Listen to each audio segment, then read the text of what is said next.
Assalamualaikum warahmatullahi wabarakatuh.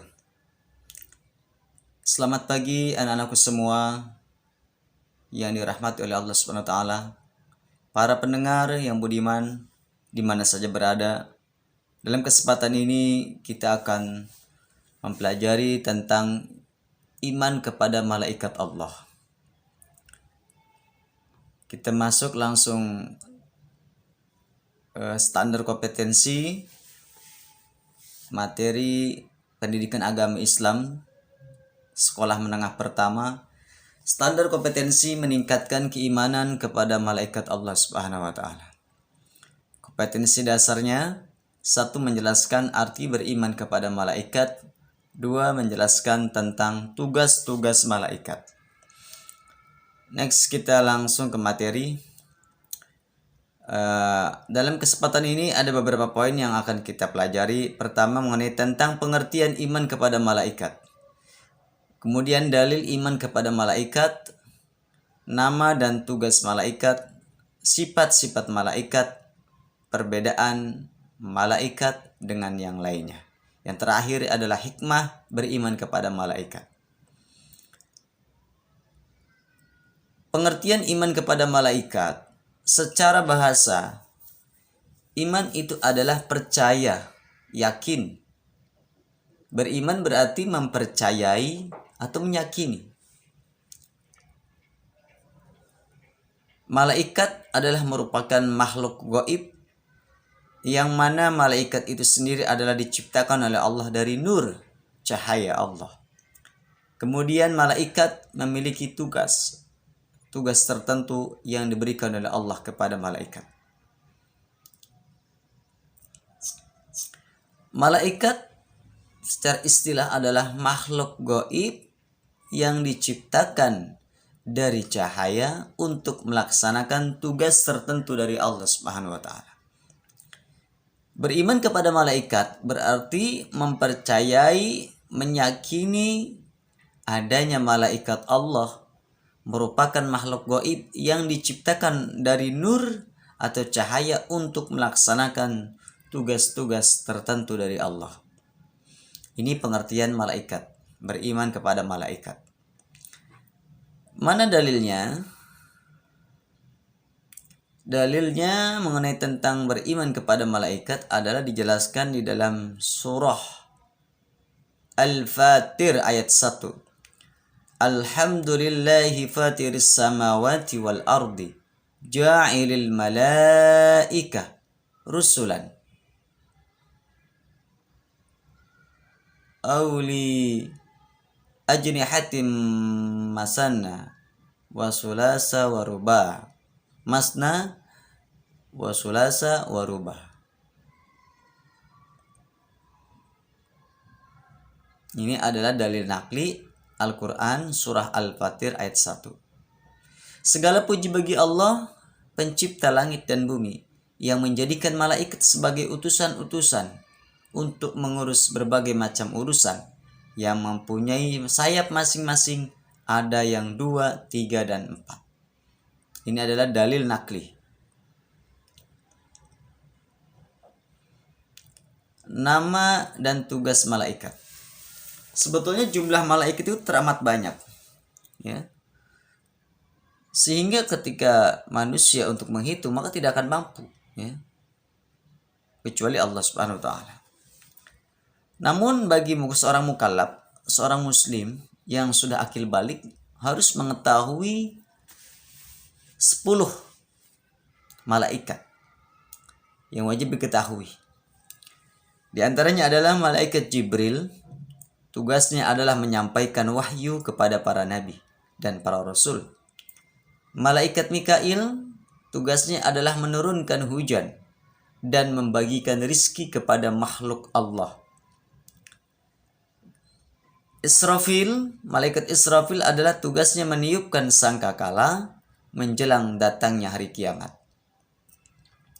Yang keempat malaikat Israel, tugasnya adalah menjemput kematian setiap makhluk. Malaikat Rakib dan Atid, tugasnya adalah mencatat amal baik dan amal buruk manusia dan jin. Munkar Nakir tugasnya memberikan pertanyaan kepada manusia ketika berada di alam kubur atau alam barzah. Malaikat Malik tugasnya adalah menjaga pintu neraka. Sedangkan yang ke-10 malaikat Ridwan adalah tugasnya menjaga pintu surga. Ini adalah nama-nama malaikat yang jumlahnya 10 beserta tugas-tugasnya yang harus diketahui oleh umat Islam. Kemudian sifat-sifat malaikat. Di antaranya adalah salah satu di antara sifat malaikat adalah makhluk gaib yang Allah ciptakan dari nur. Malaikat yang kedua adalah selalu taat dan patuh pada perintah Allah, tidak pernah membangkang dan mengeluh. Senantiasa menjalankan perintah Allah.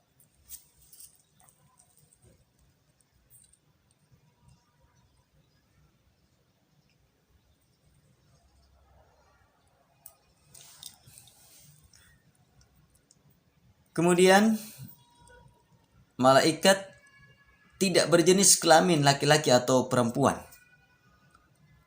Yang keempat, malaikat bisa berubah wujud seperti yang dikehendaki. Yang kelima, malaikat tidak terikat oleh dimensi jarak dan waktu. Kemudian sifat malaikat dijelaskan di dalam suatu hadis.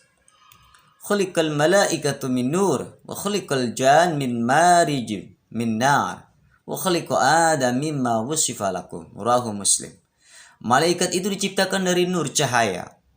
Jin diciptakan dari nyala api dan Adam manusia diciptakan dari apa yang telah diterangkan kepadamu dari tanah.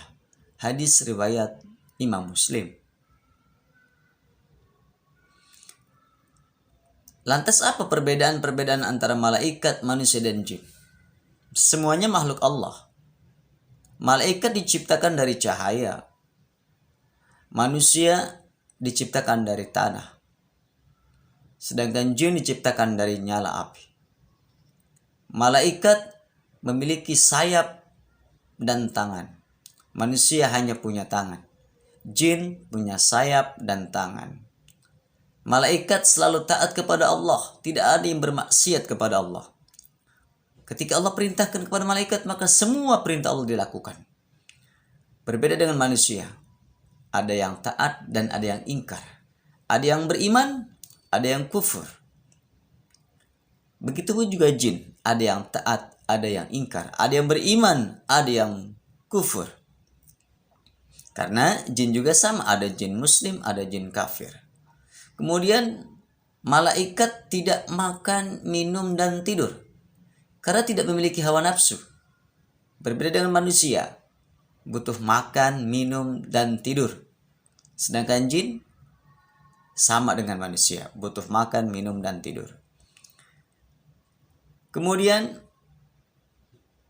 malaikat tidak wafat hingga akhir zaman. Manusia mati sebelum akhir zaman. Jin juga sama, dapat mati sebelum akhir zaman. Ini adalah perbedaan antara malaikat, manusia, dan jin. Berhikmah beriman kepada malaikat. Hikmah daripada beriman kepada malaikat, pertama adalah kita sebagai manusia selalu diawasi dan dipantau, dicatat oleh malaikat. Hakikatnya Allah. Kemudian manusia, semua perbuatan manusia harus dipertanggungjawabkan. Sehingga ketika kita merasa diawasi, dilihat, dicatat kebaikan kita atau keburukan kita, maka kita akan selalu berhati-hati melakukan kegiatan, apakah itu baik atau buruk.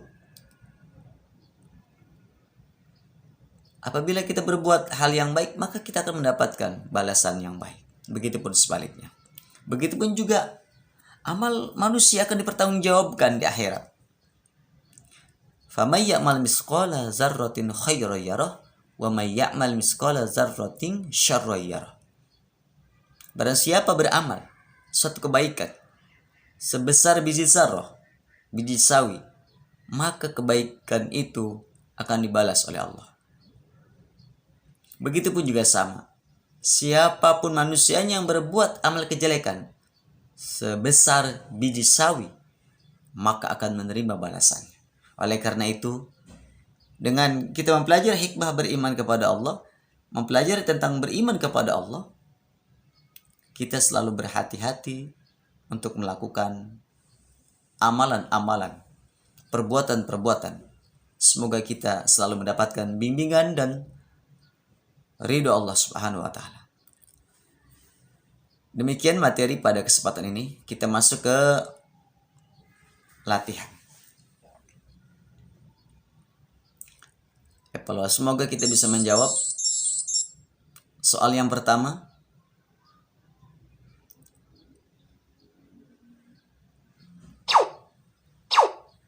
Soal yang kedua.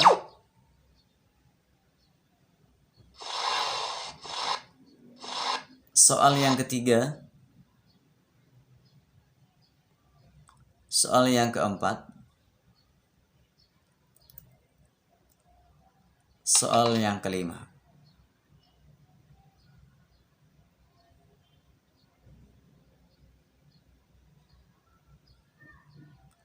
Demikian materi kesempatan pagi ini, semoga bermanfaat. Terima kasih. Assalamualaikum warahmatullahi wabarakatuh.